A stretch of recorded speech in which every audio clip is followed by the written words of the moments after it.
Olá pessoal, tudo bem? Eu sou Gisele do Carmo, sou psicóloga, mestre em Psicologia Social e do Trabalho, especialista em Gestão de Pessoas, atuo na área organizacional e desenvolvimento de pessoas e na área de aprendizagem educacional. Com muito prazer hoje que eu vou ministrar a disciplina Psicologia Social e Organizacional para a turma de Gestão em Segurança Pública e Privada aqui do Instituto Marx. Então vamos lá, pessoal? Então vai ser uma aula bastante interativa, a gente vai falar de conceitos que vocês conhecem na realidade, mas agora sobre um olhar um pouco mais científico, olhando sobre o comportamento, valores e crenças, tá bom? Vou começar falando do que é psicologia. Eu tô com um material para me apoiar, então vocês verão que eu às vezes vou olhar para cá, mas para me apoiar, tá, na didática. Então, psicologia é uma ciência que estuda o comportamento humano. O que envolve esse comportamento, né? O que está por trás desse comportamento? Está por trás dos nossos pensamentos, os sentimentos, nossos valores, as nossas crenças, a nossa linguagem, a nossa identidade cultural e social. E é sobre isso que nós vamos falar ao longo das aulas, tá ok, pessoal? Então, o que acontece? O que é esse danado do comportamento humano? Como eu disse, né? Envolve todas as ações físicas e emocionais. É toda ação e reação que envolve o relacionamento do humano. E aí vai uma pergunta para vocês. Por que cada vez mais os homens querem entender, né, sobre o seu comportamento? E aí, pessoal, por quê? Vou contar para vocês. Na verdade, eu acredito que vocês já saibam a resposta. Porque entendendo o comportamento, a gente é capaz de prever esse comportamento. E prevendo esse comportamento, eu posso o quê? Controlar esse comportamento. Olha só, quem não quer ter esse controle do comportamento nas mãos, né? Esposas, maridos, mamães e filhos, não é verdade?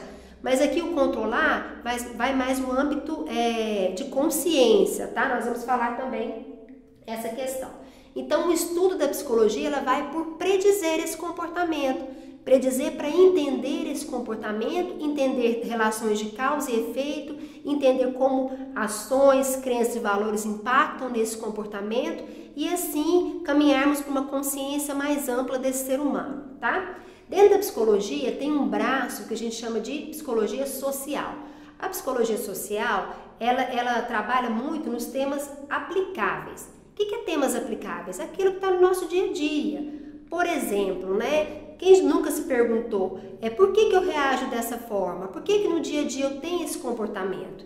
Então, os temas da psicologia social são temas de relevância no nosso relacionamento diário, tá? Então, os teóricos se debruçam em cima de temas práticos, diferente de uma psicologia mais voltada para teoria. Então, a psicologia social é uma psicologia prática, ok? Então, essa psicologia estuda os nossos pensamentos, a influência que a gente tem do âmbito social que a gente vive no nosso comportamento, vai falar sobre intuição, vai falar um pouquinho de crenças e valores, vai entender como o local onde eu vivo, onde eu nasci, interfere nas minhas tradições e nos meus comportamentos, tá? Então, são temas importantes que a psicologia social estuda.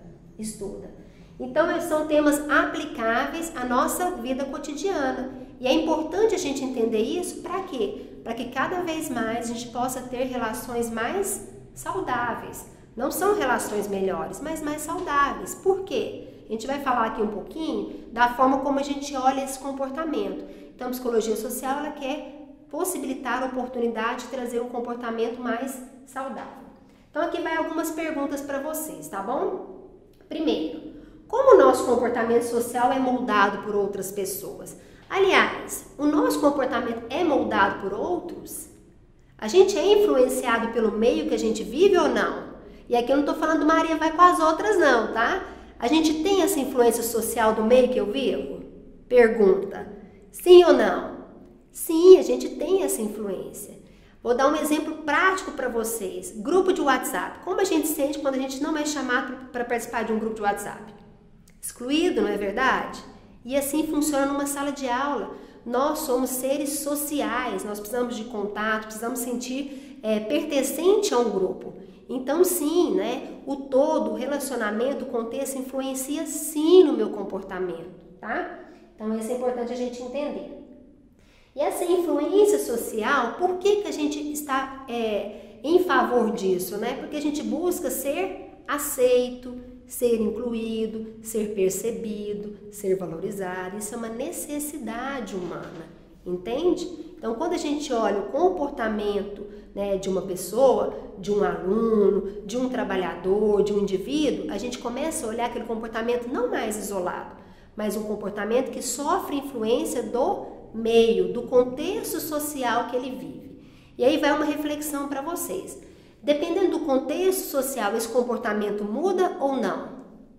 Diferentes culturas têm o mesmo comportamento? Não, não tem o mesmo comportamento. Em algumas culturas, alguns comportamentos são completamente aceitos e reforçados, e outras não são. Por exemplo, homens. Tem culturas que o homem pode ter várias mulheres, não é isso? Inclusive isso é reforçado, valorizado. E aqui no Brasil, isso é algo permitido, reforçado e valorizado? Não, não é, né? Então a cultura define muito o molde com que aquele comportamento social ele é manifestado e adquirido. Então, se eu pegar uma pessoa que vive em um país em que isso é reforçado e coloco em um outro país em que isso não é reforçado, como vai ser visto esse comportamento? Diferente, esse comportamento vai ser julgado, né? Então, a gente começa a aprender a primeira questão que eu quero destacar aqui para vocês. Julgamento dos comportamentos. Quando eu olho um comportamento, entendendo então que o ser humano é um ser social, que busca aceitação, que busca, né, ser reconhecido, né, ter relevância no seu grupo, busca um pertencimento. Então, quando eu olho aquele comportamento de forma isolada, sem entender o contexto onde ele vive, o relacionamento que ele tem, os aspectos sociais e culturais no qual ele está inserido, eu olhar esse comportamento sobre a minha ótica, os meus valores, as minhas crenças, eu vou estar com o olhar contaminado. Então, se eu me predisponho a trabalhar essa questão numa consciência muito mais ampla, eu tenho que olhar para esse comportamento dentro daquele contexto, dentro daquela ótica. Vou dar um exemplo simples para vocês aqui, mas muito significativo, e é um exemplo real, tá bom? Então, tinha uma criança que estudava numa escola pública, tá? E essa criança tinha um comportamento que estava sendo bastante julgado. Vou contar esse comportamento para vocês. Todos os dias, na hora do recreio, em que era servido alguma carne, a criança corria da sala de aula, cuspia na mão, ia lá e batia em todas as carnes que estavam sendo servidas. As crianças olhavam aquele comportamento com espanto. A professora achava um absurdo, né? E começou, inclusive, a julgar essa criança e esse comportamento, com palavras como, né? Na sua casa você pode fazer isso? Você é um menino porco, né? A sua mãe te ensinou isso? E essa criança ficou assustada. Todo mundo olhou então para esse comportamento sobre uma ótica, a sua própria ótica, das suas tradições, seus costumes. Ninguém olhou sobre o olhar daquela criança. Então aquela criança foi chamada pela direção para conversar. E a diretora perguntou, por que você tem esse comportamento? Toda vez que serve carne, você vai lá, gospe na mão e sai batendo na carne toda? Por que você faz isso? E a criança respondeu, na minha casa nós somos oito irmãos e não é sempre que tem carne. Quando é servido carne, a mamãe ensinou que quem marca o bife primeiro pode comer. E aí? Essa criança está errada? Esse foi o jeito que a mamãe ensinou para ele sobreviver naquele meio. A mamãe não tinha possibilidade de comprar 8 bifes. E talvez também ela não queria expor dificuldade para aqueles filhos. Eu não vou julgar essa mamãe. Mas dentro daquele contexto, naquela realidade, aquilo era útil. Então, se eu olho com a ótica, com a percepção de uma cultura em que isso não é permitido, eu julgo essa criança. Mas se eu olho com a ótica, né, do que se passa dentro daquela casa, a percepção muda? Muda totalmente. E vocês que estão cursando gestão de segurança, né, pública e privada, é importante entender e olhar para esse comportamento sem julgamento, sem aquilo que eu acredito, sobre a minha ótica, as minhas tradições, os meus valores. Você precisa sim ter uma postura de neutralidade, senão você vai estar olhando de uma forma contaminada. E aí você vai dar um parecer, né, vai emitir um relatório sobre a sua ótica, que talvez não cabe naquele contexto. Faz sentido para vocês? Então, vocês não vão esquecer mais esse exemplo, né? Então, a cultura que a gente tá norteia os nossos comportamentos, né? E modifica esses comportamentos também. Então, as atitudes que a gente tem está muito relacionada com o quê? Com as minhas crenças, os meus valores que foram moldados nesse contexto em que eu fui criado, entende? Na cultura a qual eu estou. Então, isso tudo influencia o meu comportamento. Então, antes de olhar com um julgamento, com um comportamento, vocês vão lembrar agora desse exemplo do bife para sempre, né? Do marca bife, entenda a ótica daquela pessoa, daquela realidade, certo? Pessoal, outra coisa que influencia muito o comportamento é o quê? A personalidade, né? Quem tem mais de um filho vai saber um ditado que é dito muito, né? Que filho é igual o dedo da mão, não é? Cada um é de um jeito, a gente cria sobre os mesmos princípios, mas tem a sua personalidade, que é seu jeito de ver o mundo. E esse jeito de captar o mundo, de perceber o mundo, faz toda a diferença, porque às vezes eu vou entregar para uma pessoa e a pessoa vai receber de um jeito e o outro vai receber de outro, mas eu falei da mesma forma. Por exemplo, estamos aqui gravando uma aula, certo? Alguns alunos vão entender de uma forma muito didática. Por quê? Porque tem uma percepção mais visual e auditiva. Outros, talvez, precisariam o quê? De um material de apoio, é mais voltado para o concreto, para a leitura. Significa que um é melhor que o outro? Não, né? Então, pode ser que da mesma forma que eu estou entregando, uma pessoa vai captar de um jeito e outra vai captar de outro. E tá tudo certo com isso. Entende que isso também faz diferença? Esses exemplos que eu estou dando para vocês são questões que são olhadas e estudadas pela psicologia social. Lembra que lá no começo da gravação eu falei sobre isso? Que a psicologia social estuda temas do dia a dia, de relevância diária. Talvez temas que a gente não para pensar, né? Ao longo do nosso dia a gente vai levando, mas quando a gente para e começa a refletir, vê o quanto isso é significativo nas nossas relações. Não só no trabalho, mas também nas nossas relações pessoais. Ok, pessoal? Então, a gente entendeu que a personalidade também influencia no comportamento. O que mais influencia no comportamento? Nossos sentimentos. Faz grande diferença o que eu sinto e como eu me comporto, ou não faz? Como eu estou feliz, estou alegre, qual que é geralmente o comportamento que eu emito? Geralmente são comportamentos positivos, né? E quando eu estou triste, né, ou estou no momento mais recluso, né, com sentimentos, com uma autoestima de repente mais baixa, como que eu me comporto? Também é mudado, não é? Então, o nosso sentimento tem grande influência no nosso comportamento. Ok, pessoal? Até aí estão seguindo? Então, vamos lá. Quero falar com vocês agora sobre essa questão do comportamento social, tá? Então, até coloquei o exemplo do marca bife, mas me adiantei com vocês. Então, a psicologia social, ela estuda o comportamento dos indivíduos enquanto seres que influenciam outros indivíduos. A gente tem vários modelos ao longo da vida. Quem são os nossos modelos? Quem que é o nosso primeiro modelo? Nosso primeiro modelo é mamãe. Esse é o nosso primeiro modelo, nosso primeiro contato com o mundo, né? Então, o nosso primeiro modelo é a mãe, o pai ou os responsáveis ali pela criação da criança, né? Depois a criança começa a crescer, ela começa a se tornar um ser social com identidade própria, porque até então, antes da criança ir para a escola, ela é quem? Ela é filho do fulano e da ciclana. Quando ela vai para a escola, ela começa a ter uma identidade própria. Ali ela tem a sua cadeirinha, ela tem as regras novas que ela vai ter que conviver, que talvez são regras diferentes da casa dela, né? Então ela começa a ser um ser social. Então essas novas influências também trazem impacto no comportamento dessa criança, certo? E ao longo da nossa vida, da nossa trajetória, outros contatos também influenciam no nosso comportamento.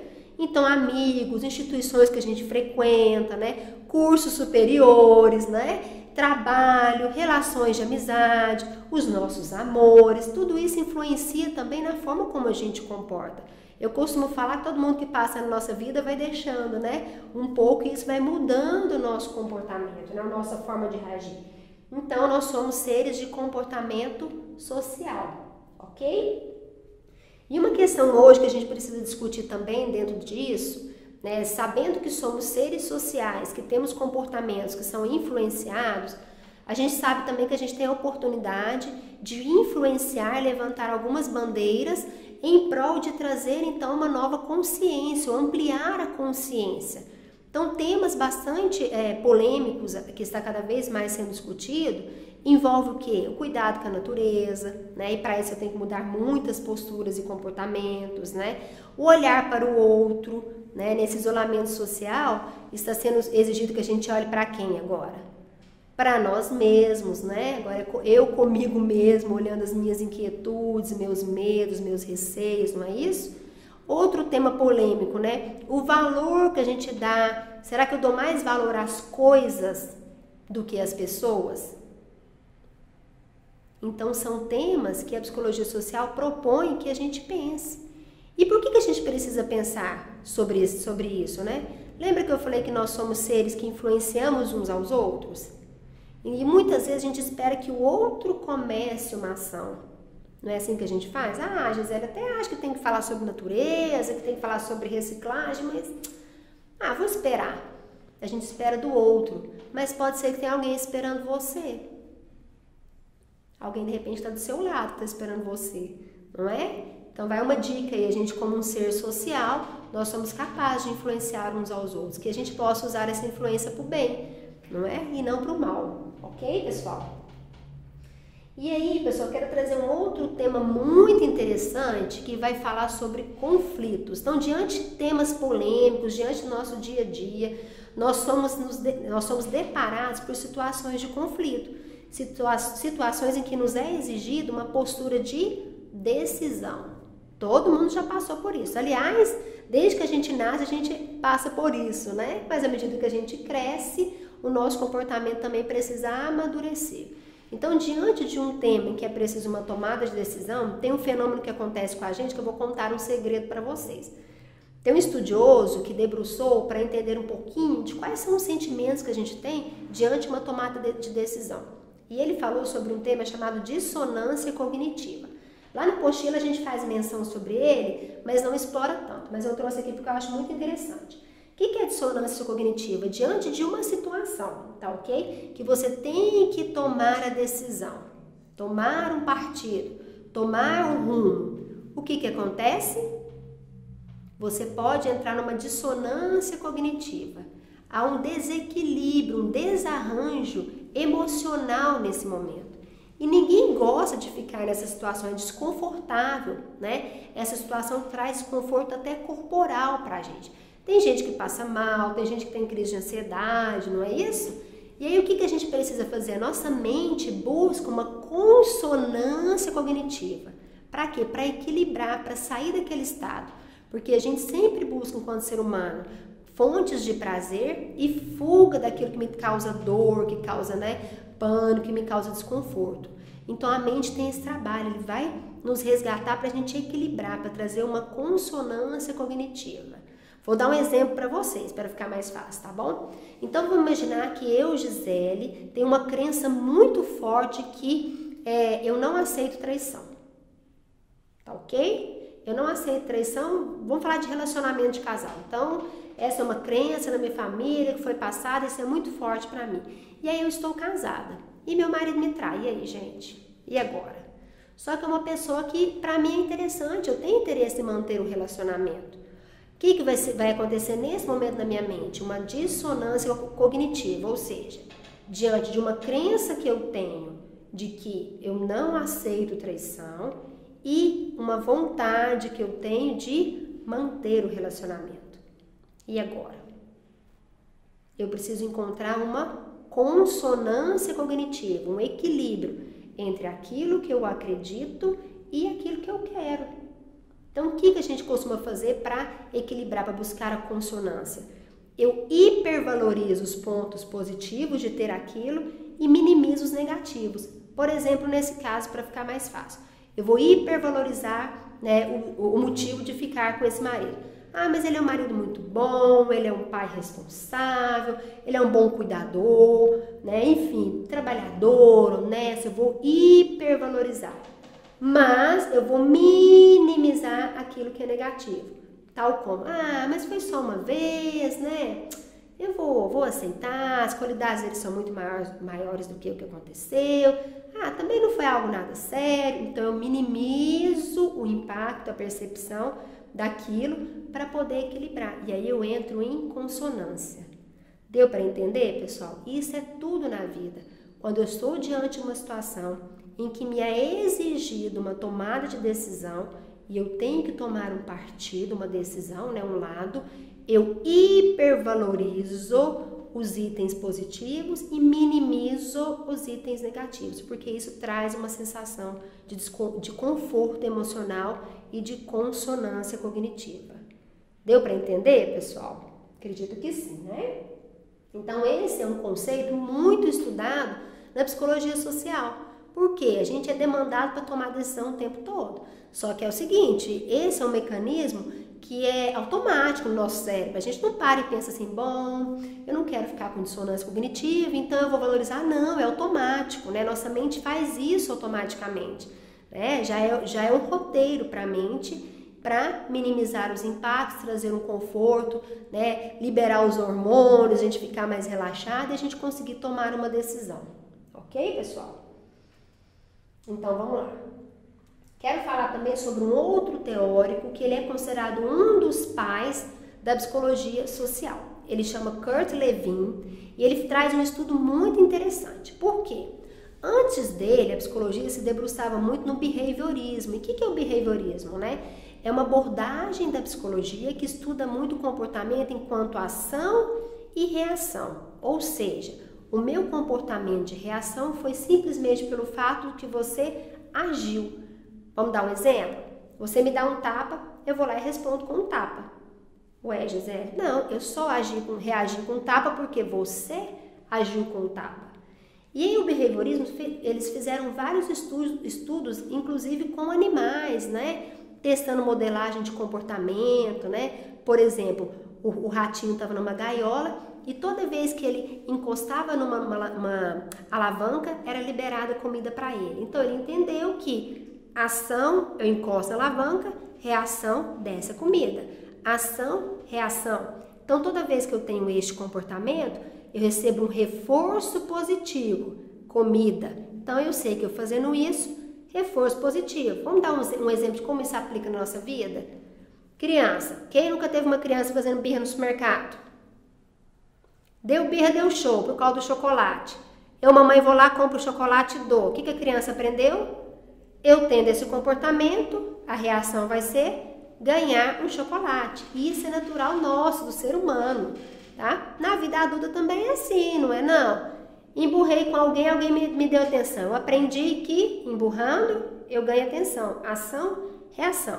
Então, o behaviorismo estuda muito esse modelo. Também quando o reforço é negativo. Vou voltar no exemplo do ratinho, tá? Então, ele ensinou para o ratinho, quando você aperta essa outra manivela, você recebe um choque. Choque é dor. Então, ele aprendeu que eu tendo esse comportamento, eu tenho reforço negativo, não tem esse comportamento. Vamos na vida real? Eu tive um comportamento e me foi privado algo. Meu filho desobedeceu. Eu falo, então você não vai assistir televisão. Então, tendo esse comportamento, eu apliquei um reforço negativo, resultado, você perde isso. Isso é ação e reação estudado pelo behaviorismo. Isso acontece no dia a dia, não é, pessoal? Na nossa vida sempre tem isso. Talvez vocês não sabiam, né, nesse detalhe, né? Mas por favor, usem com parcimônia, hein? Então vamos lá.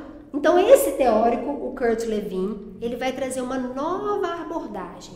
Ele não descarta essa questão de ação e reação, ele entende que isso ocorre, mas ele vai trazer um olhar sobre o campo em que aquilo está sendo aplicado. Então esse teórico, ele amplia a visão da psicologia social.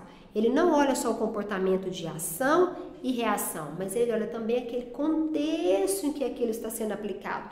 E é um pouquinho do que nós falamos aqui no começo da aula, do ambiente em que eu estou, da cultura em que eu estou, ao grupo que eu estou pertencendo, o momento que isso aconteceu, entendem? Então esse teórico, ele vai ampliar a perspectiva e o olhar da psicologia social. E por isso ele trabalha muito com essa interação. Então agora ele não vai olhar mais só um comportamento isolado, mas ele olha a interação desse grupo. E isso foi muito importante para a psicologia social, por quê? Porque ele trouxe para a gente uma nova perspectiva, de não olhar um comportamento isolado, não olhar o comportamento só do menino que foi lá e cuspiu e marcou o bife, mas olhar a cultura que ele está, o aprendizado que ele teve, como que isso chegou para ele, que relevância aquilo tinha naquele contexto, como esse comportamento era visto naquele momento, entendem? Então esse teórico ampliou a oportunidade da psicologia positiva. Ok? Até aí, pessoal, está dando para acompanhar bem? Estou tentando colocar exemplos práticos do nosso dia a dia para fazer sentido, tá bom? Então vamos lá, então só para resgatar o que a gente falou, o ser humano como um ser social, certo? Influenciado pelo meio onde ele está, a cultura, né? E que a psicologia social então entende agora esse ser como fazendo parte desse contexto, que suas crenças, valores têm grande impacto no seu comportamento, ok? Pessoal, então vamos lá, uma outra abordagem da psicologia, né, que também veio a partir da psicologia social, a psicologia do trabalho, ou psicologia organizacional. E é uma psicologia que eu tenho bastante amor e atuo com muito carinho. Mas por muito tempo é uma abordagem que foi muito discriminada. Por quê? Né? Ela era vista como uma psicologia que apoiava, né, a chefia, o sistema das empresas a tirar proveito do trabalhador. E na verdade a visão não é essa. Eu vou ter a oportunidade de falar aqui para vocês um pouquinho da prática do psicólogo organizacional, quais são suas responsabilidades, quais são as demandas que chegam até ele, e eu acredito que vai mudar um pouquinho essa visão, tá ok? Mas para a gente conhecer um pouquinho da história dessa disciplina, é preciso voltar um pouquinho e falarmos o quê? Da época do Taylorismo e Fordismo. Então, Taylorismo e Fordismo, o trabalhador era visto como o quê? Como uma peça que fazia parte de uma engrenagem, não é isso? Então era uma esteira de produção e ali era medido o quê? A capacidade produtiva de entrega. Então o que era medido? O tempo, né? A velocidade da entrega, a qualidade dessa entrega. Era sobre isso que os gestores e a própria psicologia até então olhava, né? Produtividade, tempo. Ninguém parava para olhar um pouquinho de competência, aptidões, habilidades, isso não era visto. Ok? Então, nesse modelo, o foco era no processo e na entrega. Quando a gente começa, então, a entrar com uma outra visão, que é a visão do toyotismo, começa a se olhar como o ser, né, como o trabalhador, com capital intelectual. Então, opa, esse cara que está ali na esteira, de repente apertando um parafuso ou cortando uma peça de carne, ele pode ter aptidão para uma outra coisa. Ele pode ser aproveitado melhor no sistema organizacional numa outra frente. Então agora começou a se olhar para quê? Para aptidões, habilidades, né? Como um capital intelectual possível de participar do processo, não só executar o processo. Contudo, é importante fazer uma observação. Nesse momento, ainda não eram dadas grandes oportunidades para esse trabalhador influenciar no processo decisório, tá? Ele poderia sim opinar sobre o processo, mas as grandes decisões ainda não eram tomadas por ele, tá? Isso foi algo que a modernidade foi nos trazendo, a possibilidade do trabalhador também participar de decisões, de ter contato com uma direção, de ter contato com uma gestão. Mas nesse momento se olha então o trabalhador como uma aptidão e que ele pode se influenciar dentro daquele processo, ok? Então a gente começa então a trabalhar a aplicabilidade da psicologia organizacional, tá bom? Então a psicologia ela não está ali, a organizacional, simplesmente à mercê dessa chefia, desse sistema. O que é o nosso papel lá como psicólogo organizacional? Trazer consciência para esse colaborador, né, das suas atitudes e principalmente dessa palavrinha que eu vou falar para vocês, do propósito dele naquele trabalho. Para que eu estou aqui? Para que é diferente de por quê. Porque é um resultado. Ah, eu trabalho porque eu preciso de dinheiro. Não, a pergunta é para que você está aqui? O problema é que culturalmente a gente foi ensinado que trabalho é o quê? Penoso, ruim. Não é isso? A palavra trabalho vem de tripalho. É um instrumento de tortura de 3 pontas que se amarrava um homem. não é? Quando a gente é bebê, a musiquinha que a gente escuta é o quê? Papai foi na roça, mamãe foi trabalhar, não é mais ou menos assim? Então, meu Deus do céu, cadê meu pai, cadê minha mãe? Sumiu. A gente foi criado falando assim, olha, trabalhar é muito bom. Nossa, eu me realizo no meu trabalho. Isso são discursos de hoje em dia, não é? A gente não foi ensinado, a gente foi visto o quê? Que trabalhar era penoso, que era chato, que era ruim, que a gente trabalhava para pagar a conta, não é? E o papel do psicólogo organizacional é trazer um pouco de consciência para esse grupo, para que ele entenda qual é o seu real propósito ali naquele ambiente. Eu costumo usar uma frase que é: a que você está a serviço? Você não está a serviço da chefia da empresa. A que você está a serviço nesse mundo? Qual que é o seu propósito aqui? O meu propósito é desenvolver pessoas. Por isso eu estou aqui. Então, meu propósito é esse, independente se eu estou aqui nesse instituto, se eu estou na faculdade, ou se eu estou lá no meu trabalho. Então, as minhas ações e reações é com o propósito de desenvolver pessoas. E assim fica muito mais fácil e prazeroso trabalhar. Entendem? Então, a primeira coisa que a gente tem que fazer as pessoas entenderem é qual é o propósito. A que você está a serviço? E eu volto a pergunta para vocês, alunos, vocês estão terminando aí uma formação, a que vocês estarão a serviço? Qual foi o propósito quando você escolheu estar nesse curso? É mais um curso superior que você vai fazer? Você pode fazer algo muito maior, então qual é o propósito? É importante a gente conhecer isso, tá bom? Então, nesse sentido, o nosso papel psicólogo organizacional é trazer, inclusive, um pensamento crítico, mas um pensamento crítico consciente, porque eu sei que ele precisa trabalhar, tem um porquê dele estar ali, né? Tem um porquê econômico, financeiro e também social. Lembra, nós somos seres sociais, a gente não consegue ficar de casa. Aliás, agora na pandemia, muitas pessoas estão buscando apoio emocional porque estão trabalhando de casa e sentem falta o quê? Do convívio no dia a dia. Trabalhar não é simplesmente executar uma tarefa, é relacionar, é troca. Muitas pessoas estão sentindo falta, né? Eu imagino que vocês também estejam sentindo falta do contato da sala de aula, não é? É muito mais do que receber esse aprendizado, são as trocas que a gente tem. Isso tudo é muito rico. Além disso, quais são os temas que nós, psicólogos organizacionais, trabalhamos? Qualidade de vida no trabalho, ou seja, como eu posso executar estratégias para que aquele trabalho seja prazeroso, sem prejudicar a qualidade de vida do trabalhador, buscando recursos para melhora dele fora do ambiente de trabalho também, tá? O propósito, como eu falei, o clima organizacional, a cultura da empresa, a missão e valores tanto da empresa quanto daquele colaborador que tem que fazer sentido. Eu costumo falar que é um casamento, né? Tem que casar, tem que fazer sentido.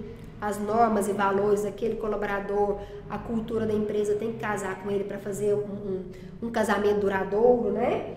O comprometimento desse colaborador no trabalho, o que faz ele se comprometer, o que ajuda nesse comprometimento. Os jogos de poder que tem dentro da empresa, isso tem, gente? Tem. Então, o psicólogo organizacional é responsável, tá, para olhar e intermediar essas relações. Entende? Então, aqui, o a serviço desse psicólogo é muito maior do que do colaborador e do que do responsável, né, vamos dizer assim, da chefia. É um serviço muito maior, é trazer a conscientização e uma melhora no processo e nessa relação trabalhador-trabalho. Ok, pessoal? E aí, nesse sentido, eu quero falar sobre motivação, que é um tema bastante falado, mas a gente geralmente escuta mais no senso comum. Então, eu quero trazer um pouquinho da visão científica e teórica desse tema, tá? O que é motivação? Motivação, ela vem da palavra em latim movere, que é mover em direção a algo. Então, é aquilo que te impulsiona, que te direciona, que te dá impulso para uma ação. Ok? Então, envolve emoção? Envolve emoção. Envolve sentimento? Envolve. Envolve propósito, que nós falamos agora. Ok? Então, motivação é um motivo para você executar aquela ação. Cada um tem um motivo, cada um tem um propósito, tá? E tem um teórico bastante conhecido, de repente vocês já ouviram falar, que é Maslow. Maslow, ele se debruçou para estudar esse tema de motivação e ele construiu uma pirâmide, tá? Vai estar no material de apoio para vocês, vai ser direcionado, mas vou falar sobre isso. Então, nessa pirâmide, ele coloca na base dela as necessidades básicas, ou seja, aquilo que todo ser humano precisa. Não só para ter algo mais, mas para a sobrevivência. Ele chama de necessidades fisiológicas, tá? É uma necessidade básica do ser humano. E aí vai o quê? Ir ao banheiro, beber água, se alimentar, ok? Segurança, se sentir protegido, acolhido, é uma necessidade básica do ser humano. E social, que é isso, de ter contato, relacionamento. Então, esses 3 primeiros são necessidades básicas que devem ser realizadas para poder subir na pirâmide. Depois dessas 3 necessidades, ele traz a necessidade de estima, que é o quê? Ser aceito, né? Status social. E por fim, no ápice da pirâmide, ele traz uma necessidade que ele chama de autorrealização, que é o quê? Alcançar o seu propósito de vida. Esse é o ápice da nossa motivação, entende? Mas vamos lá. A gente também tem uma necessidade financeira, né? Que está muito vinculado também a essas necessidades básicas que eu contei para vocês. Então, não adianta eu chegar numa empresa e falar assim, ó, estou aqui desenvolvendo com vocês o propósito do trabalho, o motivo pelo qual você trabalha, a que você está a serviço, se a empresa não paga o salário em dia. Se a empresa não tem uma condição da pessoa beber água. Então, não adianta eu ir lá no topo da autorrealização se as necessidades básicas não estão sendo preenchidas. Entendem? Então, a empresa precisa entender esse mecanismo. Se essa necessidade básica não for preenchida, não adianta eu vir aqui em cima e tentar motivar esse trabalhador. Então, a gente vai começar a falar um pouquinho de motivação interna e motivação externa. E aí eu pergunto, qual que tem mais peso, pessoal? A minha motivação interna ou a motivação que vem de fora? O que vocês acham? Vou explicar aqui no final, vocês me falam, tá? Então, motivação interna está a ver com o quê? Com o meu propósito.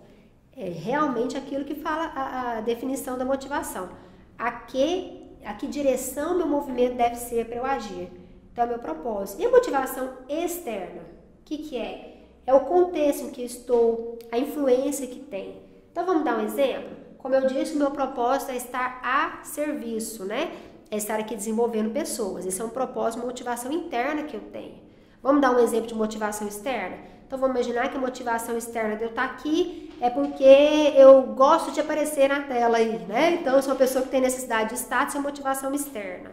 Vamos dar um exemplo assim. Ou porque eu vou receber um bom dinheiro por estar aqui. Então, isso é uma motivação externa. Mas a gente entende cada vez mais, estudos mostram que a motivação duradoura é uma motivação interna, não é motivação externa. Quem nunca foi numa palestra, assistiu uma palestra, e aí o palestrante falou um monte de coisa que você falou, nossa, agora eu vou mudar. Gente, você falou pra mim, você é dessa palestra aqui, ó, agora eu mudei. Passa um dia, 2 dias, 3 dias, o que acontece? Você não mudou. É o danado tal do regime começar na segunda-feira. Se você não tiver uma motivação interna, um propósito interno pelo qual você quer fazer aquele regime, ou começar a academia, não é? Nunca vai acontecer. Você pode acabar de tomar uma decisão, falar, nossa, por fatores externos, não, eu vou fazer. Mas se você não tiver um propósito interno, vai ser muito pouco tempo que essa motivação externa vai durar. Entenderam? Ok? E aí eu quero ler para vocês uma poesia de uma estudiosa chamada Branca Barão. E é muito interessante, engraçada, mas tem muito a ver com o que a gente está falando, tá? Vou ler aqui, pessoal. Ela chama Afinal de Quem é a Culpa, tá? Ler chama a poesia. De quem que é a culpa, gente? Tudo isso está acontecendo com a gente, né? Dessa falta de motivação nossa. Ah, da minha mãe que não me ouviu, do meu pai que sumiu, dos meus irmãos por eu ser do meio, do espelho que eu olho e me acho feio, do trânsito que fica ainda pior se cair um temporal, da taxa de juros do meu cheque especial, dos descontos do meu olerite, de eu não ter nascido parte da elite, de eu ter começado a trabalhar muito cedo, do meu chefe que só de olhar da cara dele eu sinto medo, de eu ter começado a trabalhar muito tarde, a culpa do meu ex, aquele covarde, a culpa é do presidente, essa é a mais usada, né, gente? Da diretoria da empresa, que não é nem um pouco gentil, do despertador que não tocou, do coordenador que mudou e o RH nem me consultou para saber se eu queria que mudasse, da comida que me fez mal, da notícia ruim que eu li logo hoje cedo no jornal, do médico não me deu um atestado quando tudo que eu mais queria era o quê? Ficar afastado do meu trabalho, do Papai Noel de não existir, do meu salário de mal entrar e já sair, de eu não saber dizer não, da internet, porque como é lenta essa conexão, da sexta que nunca chega, e por falar em chega, da segunda que chega rápido demais, e de no final do mês não sobrar muitos reais. E mesmo assim, apesar de tudo isso, eu tenho que trabalhar. E no trabalho eu não posso assobiar, cantar, dançar, paquerar, comemorar, atrasar, reclamar, o meu chefe enfrentar, brincar, curtir, demorar, deixar de cooperar, parar para descansar, sentir sono e nem cochilar. E nem mandar alguém para aquele lugar. E além disso tudo eu devo as metas alcançar, me inspirar, trabalhar em equipe e trabalhar mesmo com gripe, ser criativo e inovar, estar sempre motivado, animado, empolgado, envolvido, engajado e nem um pouco entediado. Diz inclusive que tem que compartilhar. Mas como que eu vou compartilhar se não libera acesso ao Facebook nem ao WhatsApp?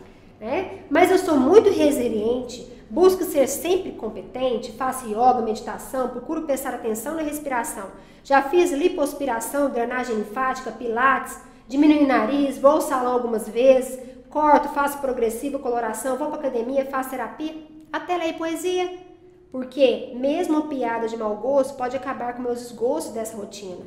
Só não me fala em ter disciplina, porque disciplina me lembra trabalho e isso me dá taquicardia. E também hipertensão, gastrite, artrite, rinite, enxaqueca, cefaleia, úlcera, caspa, seborreia e ler. Estou lesado de emoções repetitivas. Então faz a gente pensar um pouquinho no nosso dia a dia, né? E aí eu vou voltar na pergunta. De quem que é a responsabilidade por eu estar motivado? A culpa é da empresa, como eu disse? A culpa é do meu ex? A culpa é do presidente? A culpa é da pandemia, do coronavírus? De quem é a responsabilidade por eu estar motivado? O Instituto Gallup trouxe uma pesquisa para a gente nos Estados Unidos que menos que 50% das pessoas no trabalho estão motivadas. Então, eu vou voltar. De quem que essa responsabilidade é da empresa? Porque não me deu um benefício, né? A gente costuma falar que a fórmula da motivação é assim, ó. Primeiro item é genética, né? E aqui vai a lei da Gabriela. Costumo brincar que a lei de eu nasci assim, eu morri assim, Gabriela. Então, a genética ela é responsável também por esse fator. É um fator intrínseco, né? Aquilo que eu carrego no meu DNA, na minha história. Quantos por cento você acha que isso influencia na motivação? 10, 20, 5? Vou contar para vocês, 50% vem da genética. Então, é aquilo que eu carrego, a minha história, né? Que tá aqui comigo. Então, isso também. Quem nunca teve contato com aquela pessoa que tudo, ó vida, ó azar. Pode acontecer maior coisa, né? Ela pode ter ganhado o maior prêmio e ela sempre vai ter um olhar negativo, né? Então, genética, 50% vem disso. Nós temos fatores intrínsecos, que são as nossas emoções, os nossos sentimentos, nossos propósitos. Quantos por cento vocês acreditam que é responsabilidade na motivação?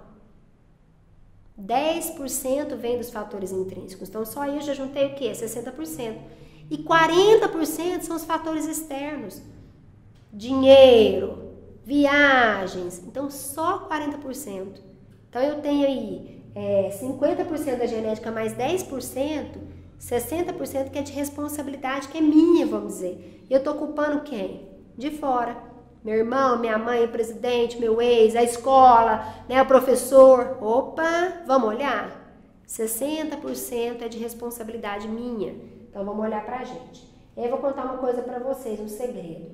Um pensamento que eu tenho mobiliza um sentimento que mobiliza uma ação.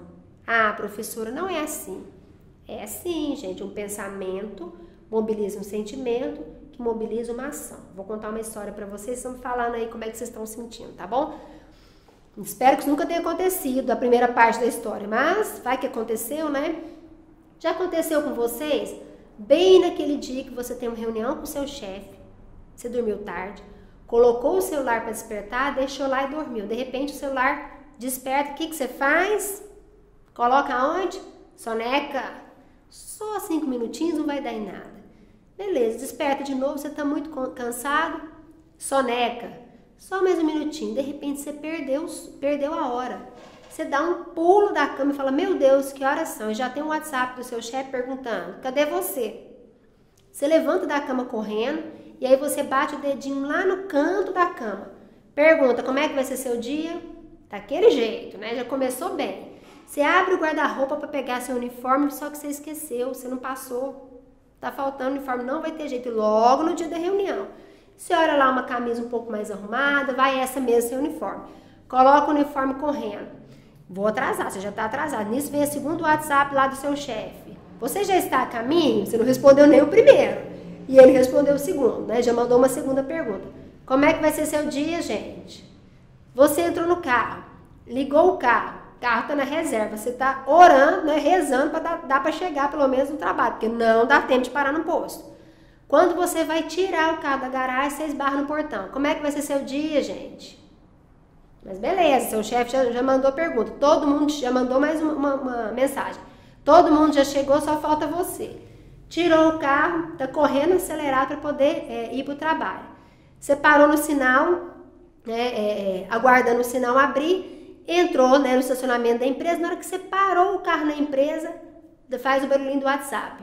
Você já pensa, não vou nem, deve ser meu chefe. Mas quando você pega o WhatsApp, uma surpresa. Vou falar para as mulheres, tá? O seu esposo ou o seu namorado manda uma mensagem assim: adorei a noite de ontem. Gente, como é que vai ser seu dia? Você não tá nem lembrando mais, você tá atrasado. Tá lembrando? Você não lembra mais que tá atrasado, você não lembra que bateu o dedão lá do pé, você não lembra que o uniforme não é mais, você não lembra nem do chefe. Por quê? Porque aquilo mobilizou um novo sentimento em você.